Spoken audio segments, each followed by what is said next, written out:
Now that we all need a fleet of drinks, let's look at a couple of examples of what success might resemble. Some countries' demographic and geopolitical realities have forced them to deal with this transformation's leading edge sooner than the rest of us. There are a couple of places we can look to for inspiration, or at least for landmines. I have two for you to consider. Russia, as a success story. While everything in Russia is and always has been done in its own peculiar way, it is undeniable that Russia was part of the first big batch of countries to industrialize, after the Brits and on a similar time frame to the Germans. The intertwined demographic and industrialization stories of the Russians and Germans have been the story of Europe from the early 1800s right up to the current day. But whereas the Germans used the American-led order to take a quantum leap up the value-added scale and turn their economy from an industrialized one to a more export-oriented technocratic structure, the Soviet Union was the order's target, and so could do none of that.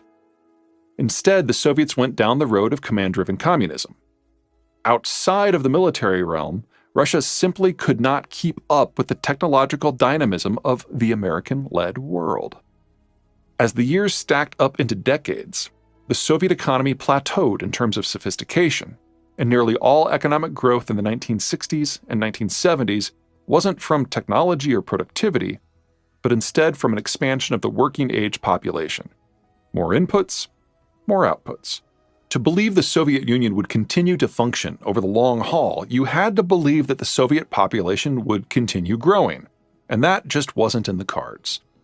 Between devastation and the world wars, Stalin's tender urbanization and collectivization efforts, broad-scale mismanagement under Khrushchev, and organizational stagnation under Brezhnev, the Soviet Union stopped generating sufficient numbers of new workers.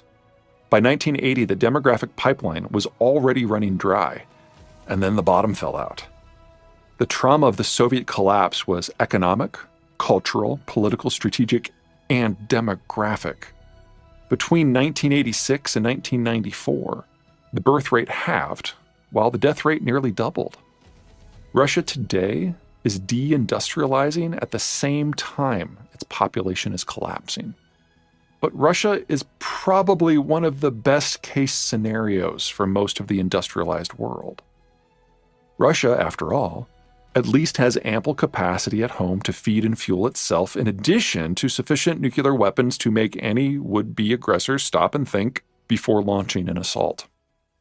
In a world of constrained trade and capital, one could be in significantly more dire straits than still having strategic depth, plus reasonably reliable food, fuel, and electricity.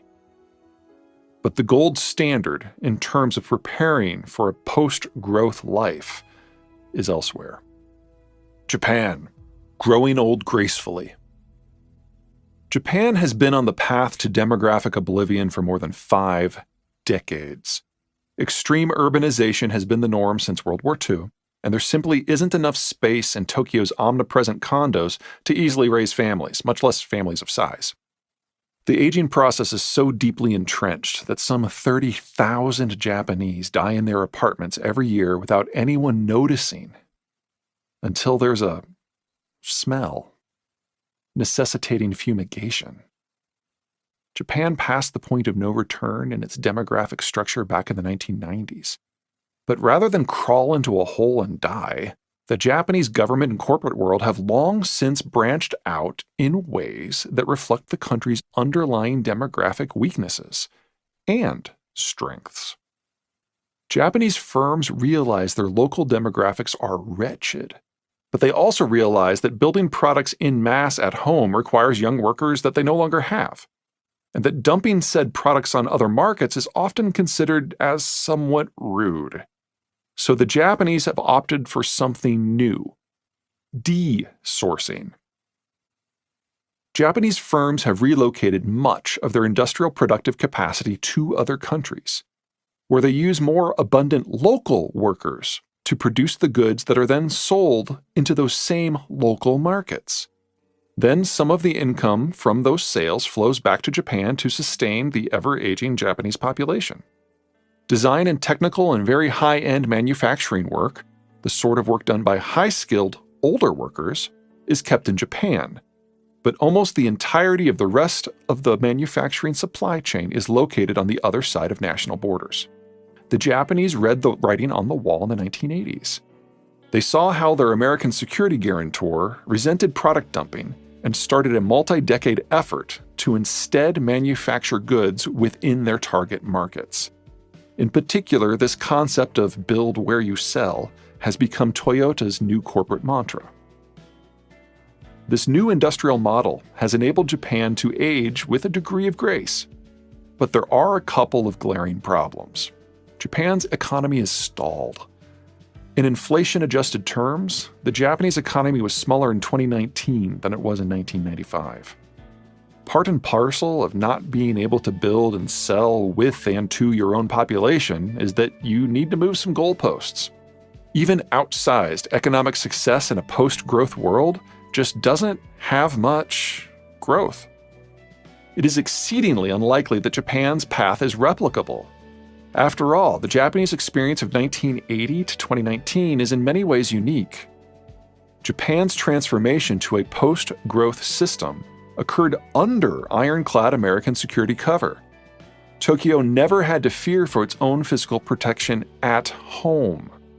Contemporary America's disinterest indicates such cover will not be available for most countries. Corporate Japan faced no serious security threats abroad, in part because of the we're-all-friends-now nature of the post-Cold War environment, and in part because the Americans prevented any security threats from arising. The American departure from the world means that most countries, most trade routes, will be bereft of the sort of ironclad protection the Japanese evolved under. Japan's transformation occurred when its firms had access to global consumer markets, most notably the American market. Aging demographics aside, the American political system has turned sharply insular, and America simply is not going to be keeping the world open for trade. America certainly won't keep the world open for dumping products on the American consumer market. Japan was wildly wealthy at the beginning of its transition. In per capita terms, Japan became as wealthy as America in the late 1980s. All that industrial plant the Japanese built abroad had to be paid for, and the Japanese had to pay for it themselves. But they could pay for it themselves because while their demographics were turning, they had not turned yet. When the Japanese started desourcing in the 1990s, they still had roughly 20 years of a functional workforce to draw upon.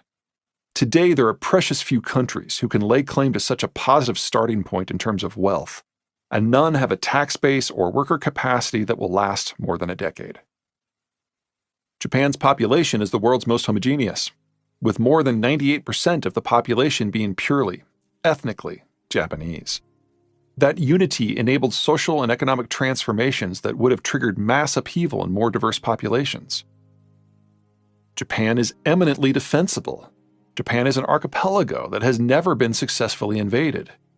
Even the Americans were so daunted by the task of conquering the home islands that they opted to nuke Hiroshima and Nagasaki to force surrender, rather than sending the Marines into the grinder. Japan's defensive needs in a world without American overwatch are manageable, and the Japanese Navy is right-sized to the task of home defense. Finally, as with everything demographic, Japan had in spades the most critical asset: time. Economic transformation doesn't happen overnight. From the point that the old Japanese economic model broke in the 1989 stock and property market crashes, Japan had 3 decades to transition to what has become its new normal. There are precious few countries who boast the skilled labor and capital to attempt desourcing like the Japanese model. Denmark, the Netherlands, the United Kingdom, Singapore, South Korea, and Taiwan come to mind. The European states on the list might be able to look after their own security with limited American help, or perhaps a partnership with a more demographically stable France. As to the Asian states, they might be able to throw themselves at none other than Japan's mercy for their security overwatch. But for all of them, it would be a crapshoot as to where they'd desource to. To a degree, the Western Europeans who formed the original core of the European Union have tried this strategy with Central Europeans whom they admitted to the Union in the 2000s. But on average, the Central Europeans are aging even faster than the Western Europeans, so this strategy will collapse under its own weight in the 2020s. The Asian tigers have the possibility of desourcing to the Southeast Asian nations, and indeed some of that has already occurred. But none of them have the military capacity to sustain such a relationship without extensive external assistance. With the notable exception of the United States, any country with a reasonably healthy demographic is more likely to be an economic and/or security competitor, and therefore an unwise destination for their investment funds. Shifting to a new system was always going to be painful, and most countries simply were never going to make the cut.